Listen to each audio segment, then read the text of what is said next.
Anyone got a pencil?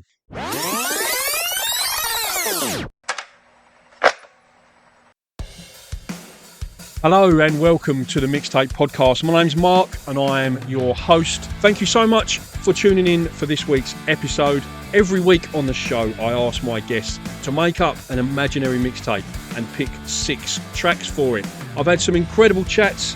They're already there in the archives, just waiting for you to stumble across them. I've had chats with Steve Kilby from The Church, Rowetta from The Happy Mondays, Rick from Ash. I've had Al Anderson, one of the original Wailers. I've had Clint Boone from Your Spiral Carpets. I've had Donita Sparks from L7. I've had Scott Kirkland from The Crystal Method. There's lots and lots of episodes sitting there waiting for you to discover. If you enjoy this week's episode, please feel free to rate it 5 stars on Spotify and or jump up to the top of the page and hit that old follow or subscribe button, and you'll be notified every time there is a new episode. Catch up with everything I'm doing by going to www.themixtapepodcast.com. That's enough of the intro. I hope you enjoy this week's episode. Hello and welcome to another Mixtape show, and today it's my absolute pleasure to say hello to Evan Stanley from Amber Wild. How are you, Evan? I'm great, man. Thanks for having me. It's an absolute pleasure. It's an absolute pleasure. Now, I believe you've just finished the tour supporting Kiss on the American leg of their farewell tour. Is that right? Yeah, we just finished up. We played the last 2 nights at the Garden with them, played a sold-out headline show in New York the day after, got back and did the same in LA 2 days after. And now that was supposed to be our last show of the year, but we can't get enough of playing. So we're playing one more on Tuesday, and then we'll break for the holidays.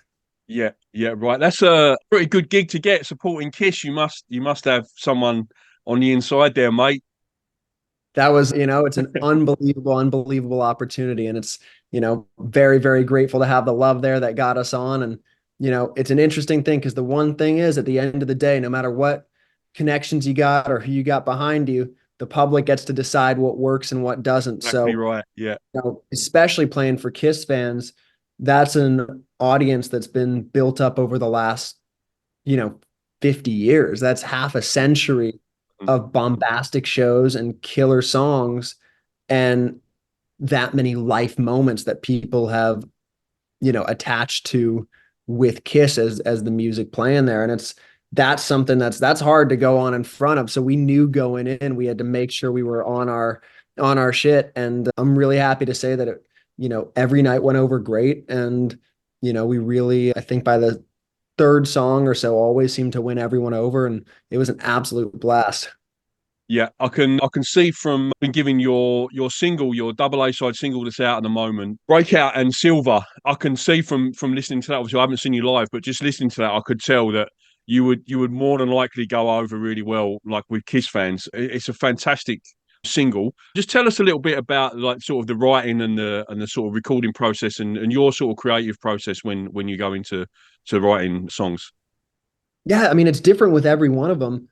One thing that's so great is to see the band bring everything to life, and everyone in the band really brings a lot to the table. So there's some songs that I've written by myself, top to bottom, and brought in, and there are other songs that I've brought in almost done, and then songs that Marsh has brought in, or Tommy's had lyrics he's brought in.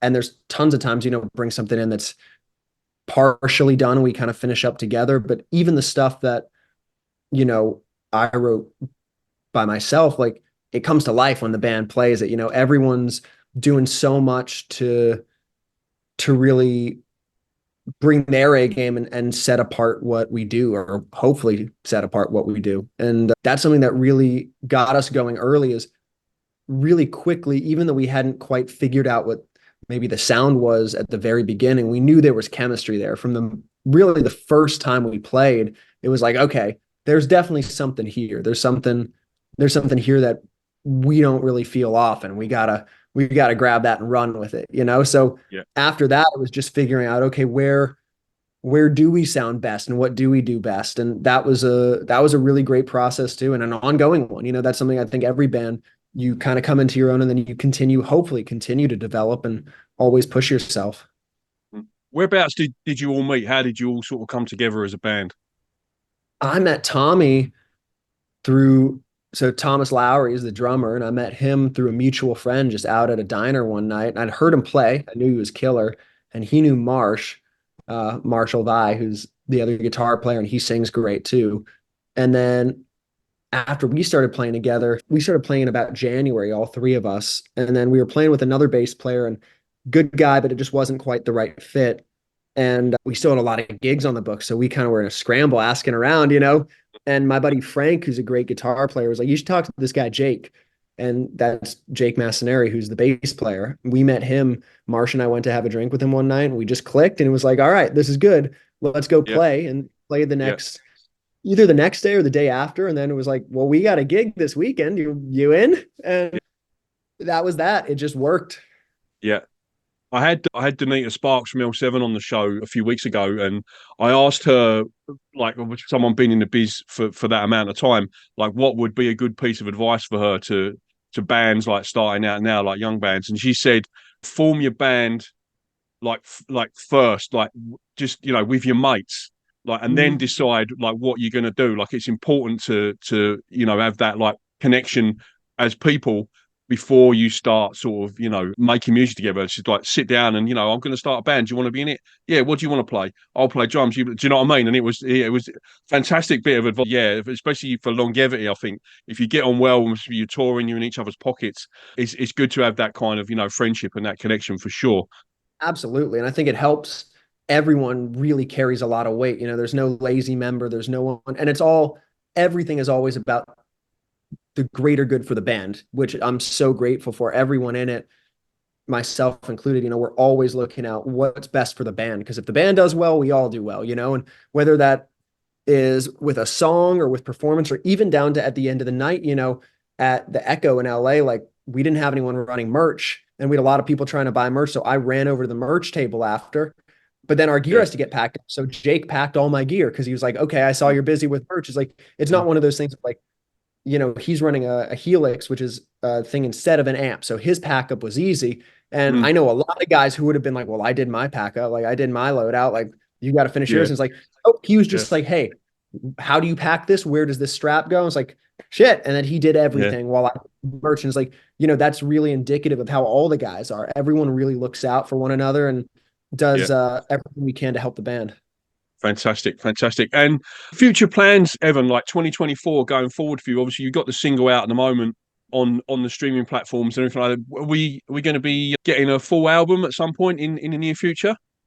As much as I'd love to drop a full album, I know all the guys in the band were all very much, album fans. We love sitting down and listening to an album cover to cover.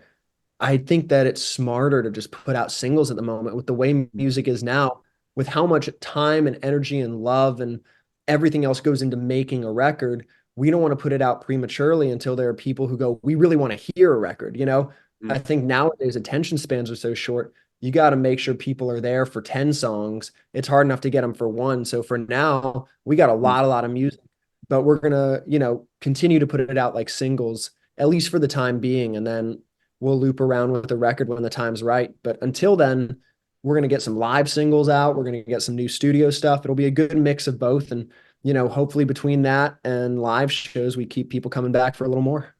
And where can people connect with you, Evan? What's the best place? Is it on the socials, on Instagram, or? Yeah, the easiest is socials. I mean, we're on all the socials. Insta, we're probably the most active on. That's at Amber Wild Band. Mm. And all four of us are on there. You're only talking to us. So anything that gets responded to or liked or whatever off that account is one of us. And it's the quickest and easiest way to get, a direct line. Awesome. And the single's out on all the streaming platforms, Spotify, Apple Music, and all those sorts of places. Yes, sir. Yep. Everywhere you can stream it. Should be pretty easy to find. Okay, cool, cool. All right, Evan, let's drop into your mixtape track choices now, mate. Now, as you know, my show is called The Mixtape, and it's like, that idea of just spreading music, like we used to back in the day by making up tapes and stuff just on a slightly bigger scale. So whenever I make up a playlist or a compilation or a mixtape or anything like that, the first track has to be a killer sort of attention grabber. So what would be your track one attention grabber, mate? Well, I'll put the disclaimer on this with my list is a little all over the place, but my first Go on, track's mate. American Girl by Tom Petty. Ah, yes. I Fantastic love track. that's Tom Petty is one of my favorite writers of all time. I love him so much, and it's hard to choose a favorite Petty song, but that's definitely up there. That's the one that got me into him. Even when I was younger, I'd hear that and be like, this is crazy. Yeah.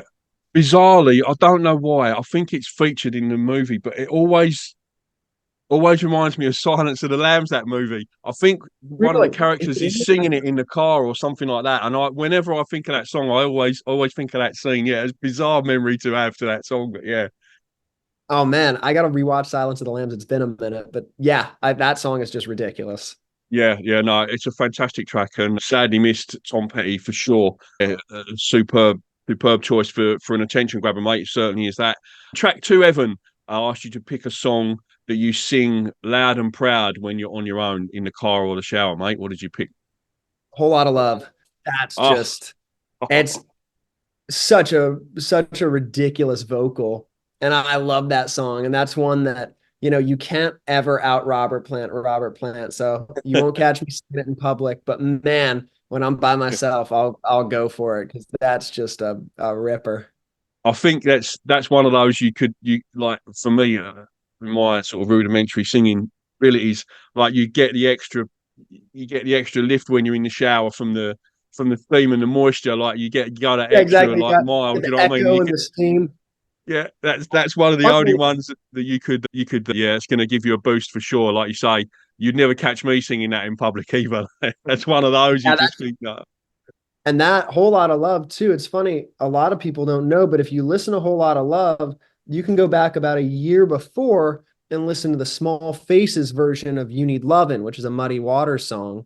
Mm, And that's where a whole lot of love, a lot of the vocal comes from. Steve Marriott, mm, his melody and his approach to singing You Need Lovin' is very, very similar to Plants on Whole Lot of Love. And the yeah, songs are really similar. Granted, Whole Lot of Love is iconic. It has the riff, it has, mm, the totality, but go back and check out Steve Marriott singing You Need Love. mm. And there's a lot, a whole lot of love in there. I think it's about a year or a year and a half before. Mm. Yeah, right. Okay. Yeah, I had this similar conversation. I can't remember who it was with now, but the song was Satisfaction by the Rolling Stones, and it was a Neil Young track That's so that yeah, came out a couple of years it's later. Mr. Soul. That's it. Uh Yeah. That's it, Mr. I Soul. couldn't Yeah. remember.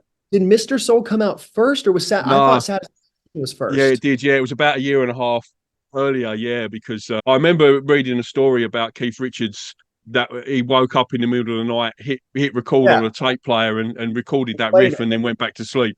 That's a great album. That Neil Young track. That was a Perth band called the Reinhardts. He picked that track, and yeah, we had a very similar conversation about.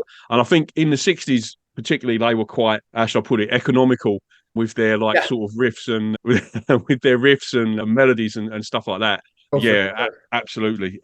Okay, and track three, Evan, for your mixtape, I asked you to pick a cover version. What did you pick for that, mate? Just Like a Woman, the Richie Havens version off Mixed Bag. That is, I love Bob Dylan. I love Dylan, and it's rare that I like a cover version more. But it was Mm, a toss up between Mr. Tambourine Man, the Birds version, and Just yeah, Like a Woman, the Richie Havens version, because both of those covers, as much as I love Dylan, I think are better than the originals. And I only picked Richie Havens because today I happen to be feeling that a little more. But if you caught me mm, tomorrow or yesterday, I might as well have said Mr. Tambourine Man because both of those to me are just the perfect covers.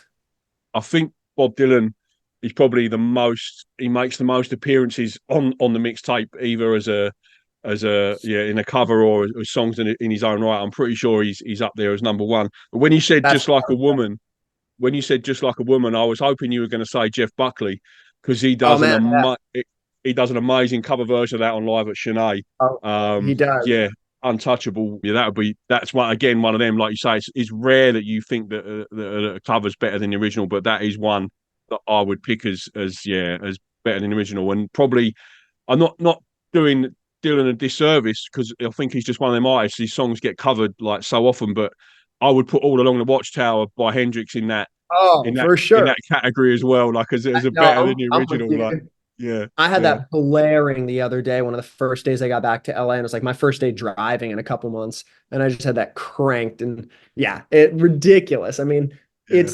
You would never think that's a cover. Exactly right. Yeah, yeah. That's the again, having this question, excuse me, in the mixtape, it kind of, yeah, that comes up a lot. Like you would never know. Like that's the sign for me of a quality cover version is you don't know it's a cover, Yeah. and they put their own sort of stamp on it. There's an amazing cover of Satisfaction again by the Rolling Stones by an Australian band called Devo, which is well worth looking out for. They're sort of Talking Headsy sort of Oh yeah. art rock I know sort of them band. well. And that you would never know if you didn't know Satisfaction was a Rolling Stones song. You would think it was one of theirs. Like it's just Yeah. they put their own stamp on it so hard. Yeah, cover versions. I love a cover. That's one of my favourite questions to ask. Okay, Evan, track 4 of your mixtape, and I asked you to pick a song you wish you could play to your 18-year-old self. What did you pick for that, mate? This one's hard just because, music has been such a, you know, I mean, it's been everything to me every step along the way. So I think everything I kind of heard at the right time for that reason. Granted, this song I wish I heard earlier. So I'm gonna say 30 Days in the Hole by Humble Pie. That Oh, song, I think I heard that for the first time when I was maybe 20 or 21. So I didn't hear that till I was a little older, but that song's ridiculous. I mean, bringing back Steve Marriott, the band is on fire. I mean, the whole band is ridiculous. And then Greg Ridley, too, his voice, great bass mm, playing, but his voice yeah, is the perfect counterpart to Marriott. So yeah. I, you know, I'm happy I heard it when I did, but if I could have heard it a little earlier, probably would have been good. Yeah, you would have had a fairly quality upbringing, I would have thought, in terms of what you were hearing as a young man and a kid, like around the house, and what sort of stuff were you sort of listening to when you were that age, Evan? I mean, everything. I heard a lot from my parents, and then Green Day was the first band that I got super into, independent of my parents, and they're still one of my favorite bands ever. The Killers, Green Day, of course, Beatles, Zeppelin, The Who, Crosby, Stills and Nash, The Byrds, Teenage Fan Club, Teenage Mountain. Fan Club, quality band. That's a good pick, mate. I Yeah, love them, man. Especially like Bandwagon-esque is a quality album. oh, that Yeah, run of like bandwagon-esque 13 Grand Prix to me, mm, those are like, yeah, damn, like they're all so different, but still so Teenage Fan Club. mm, And back to back to back was like, yeah, I love those records. mm, I turn everyone onto those I can. But I grew up with everything. I mean, everything from Buddy Guy to The Temptations to Nirvana to Tears for mm, Fears to Big Star to The Pretenders to Joni Mitchell. I mean, it's like, and Blink 182 to My Chemical Romance. It's like everything. I yeah, love it all. It's like it's great stuff in every genre and bad stuff. I think mm. it's easy to write off a whole genre or a whole era, but like there's great stuff to be found if you look. Yeah, absolutely, for sure. I saw, just quickly going back to the Killers, I think yesterday or the day before, they're touring their debut album 20th anniversary. Like, and I was like, That what? That's ridiculous. No, 20 years, what? That's no way. Like, they haven't been around that long for sure. But yeah, I think 2003 Hot Fuss came out, and I was, oh man, that's ridiculous. Like, that makes me feel so old. oh, I gotta go see that. That's amazing. I think it's like a greatest hits tour, I think. But yeah, it's 20 years. I was like, oh man, yeah. I saw that would have been 2003, 2004 New Year's Eve in downtown LA. They like closed off like a sort of a couple of streets in like a crossroads, and they had like Mhm. a dance down one end, and they had the Killers on stage down the other end. And yeah, that was the first time I ever saw them live. Yeah, funnily enough, in Los Angeles, and yeah, fantastic gig. Yeah, amazing that first album. I've seen them live a few times, and Hot Fuss is up there. I think that's one of my all-time favorite albums of all time. Okay, and track 5, Evan. We've all done it. I know I certainly have. When I make up a mixtape or a compilation, you slip one on there to let the listener know that you're sort of romantically keen on them. What's the track you would pick for that, mate? I'm heavy-handed, but I went with the lighter choice. I did I'm on Fire by Springsteen. Ah, yes, I fantastic love that choice. song. Yeah, yeah. I think Springsteen again, like Dylan, he makes one of the most appearances is on my mixtape. But I think I was reading something yesterday. It might have been a Facebook post about love songs that are maybe haven't aged so well. And someone put that one on there as like it sounded a bit sort of lyrically creepy and obsessive. Um, Well, I feel like I think it's more just the time. Anytime you say, "Hey, little girl, is your daddy home?" It's like, all right, no, yeah, that's a yeah, little yeah. questionable. Like, it's like I love that song, and I think anyone really listening like, you get it, but it's Yeah, definitely like, I don't know. I've never called a girl I'm hooking up with little girl. That's just not no, my thing yeah, personally. yeah. But I I love think Springsteen, so it's of its time as well, and place like in the 1980s. You can't judge a song lyrically by sort of 2023 standards. I don't think like it was. When was it, no, 84 or whatever, when Born in the USA came out. yeah, it's like, I think it's so crazy the idea that people look back. Of course, there's certain things across time that are like just bad, like there's certain things like that you just don't do because that's fucked up. That's bad. Mm, But so much, especially within art and culture, is relative, where the idea that you look back 30, 40, 50 years and you're like, can you believe they said that? I'm like, well, yeah, because it was 50 years ago. I don't know what shit yeah, was like then. yeah, Like, I'm exactly like, right. Yeah, I look back 10 years ago and like, I think it's crazy to judge exactly like you're saying. It's like, would I say, hey, little girl, is your daddy home? Probably not, but that's also just not how I grew up talking. Like, yeah, I wasn't born in 49 or something, 50. yeah, Like, the world's different. Like, yeah, judging stuff by today's absolutely. standards, Yeah, that's crazy. yeah. No, absolutely. You're not Bomb wrong there. song. It's so good. Yeah, I know, and I think that the singles, there's so many, there's like five or six classic Yeah. singles off that album. Oh, Like that's just an absolute purple patch of an album. yeah, you got Glory Days, you Mm. got Born in the Born in the USA. USA, you got Bobby I'm on Jean, I Fire. think Bobby Jean Yep, was you got maybe a single. Yeah. Dance in the Um, Dark. yeah. Yeah, I'm absolute bangers. Every single one of on them. Yeah. Fire. Yeah, it's Unreal. crazy. Yeah. Okay. And finally, Evan, track 6 of your mixtape. I always try and slip one on that's a bit left field, a little bit obscure, maybe a B-side or an album track or something like that. What did you pick for that one, mate?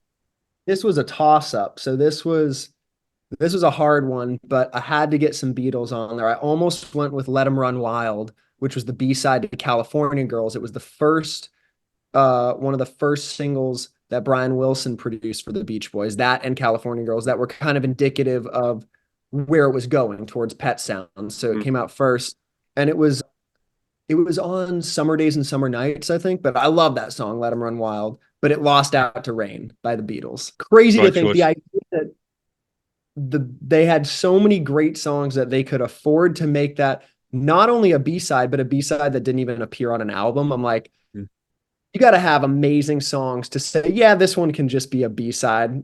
Don't worry about it. Like, Yeah. with a song that good, for a song that incredible to just be like, yeah, put on the B-side. Like, that's fucking I crazy. know. I Yeah. I can never get over that. Every time I hear that song, I'm like, this was a B-side that never made it on a record. And it's that Yeah. good. I know. Yeah. It's That's insane. What did you make of the new track, the new Beatles track, Now and Forever? Have you heard that? Yeah, it's cool. I think it's hard because I gave it a few listens and it's cool. I like the idea. I think it's a vibe. I don't think it stands up to the quality of a lot of Beatles stuff.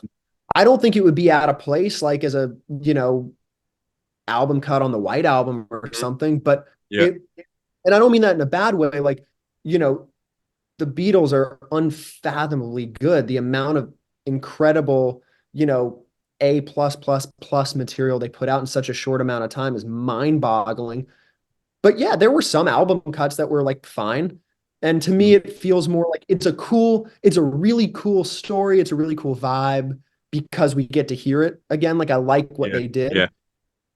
Once I got over the novelty and the cool, like, hey, this is really sick. We get to hear Beatles that we haven't heard. Once I got over that, like, it's not a song I'd maybe listen to a ton. It's not bad or anything. It's like, I mean, it's the Beatles. Yeah. You can't be, it's the Yeah. Beatles. You can't, They're okay is still like ridiculous, but Yeah. it's not a song I've gone back to since I first heard it. Okay. Um, Yeah. Yeah. and I've listened to the Beatles endlessly since then. So it's cool for sure, but it didn't move me maybe the way a lot of the stuff does. Yeah. But I have a friend who heard it and have like had their minds blown and listened to it nonstop. And that's amazing because at the end of the day, like music is just about what moves you and what makes you happy. So if it makes, I thought it was really cool. It didn't maybe emotionally connect with me, but it definitely did with some people. And I think that's awesome. Yeah, fantastic. Okay, on that note, Evan Stanley, thanks so much for coming on the mixtape. Really, really appreciate your time. Hopefully in the not too distant future, we'll see you down in Australia on tour, mate. That'll be fantastic. Until then, take it easy, mate, and I'll see you later. Have a great one, and thanks for having me. No problem at all. Merry Christmas, Happy New Year, mate. See you soon. See you soon. That was a Mixtape podcast. Thank you so much for listening. Don't forget to jump up to the top of the page and smash that follow button, and you'll be notified every time there's a new episode. Or follow me on Instagram at the Mixtape Perf. Until the next time.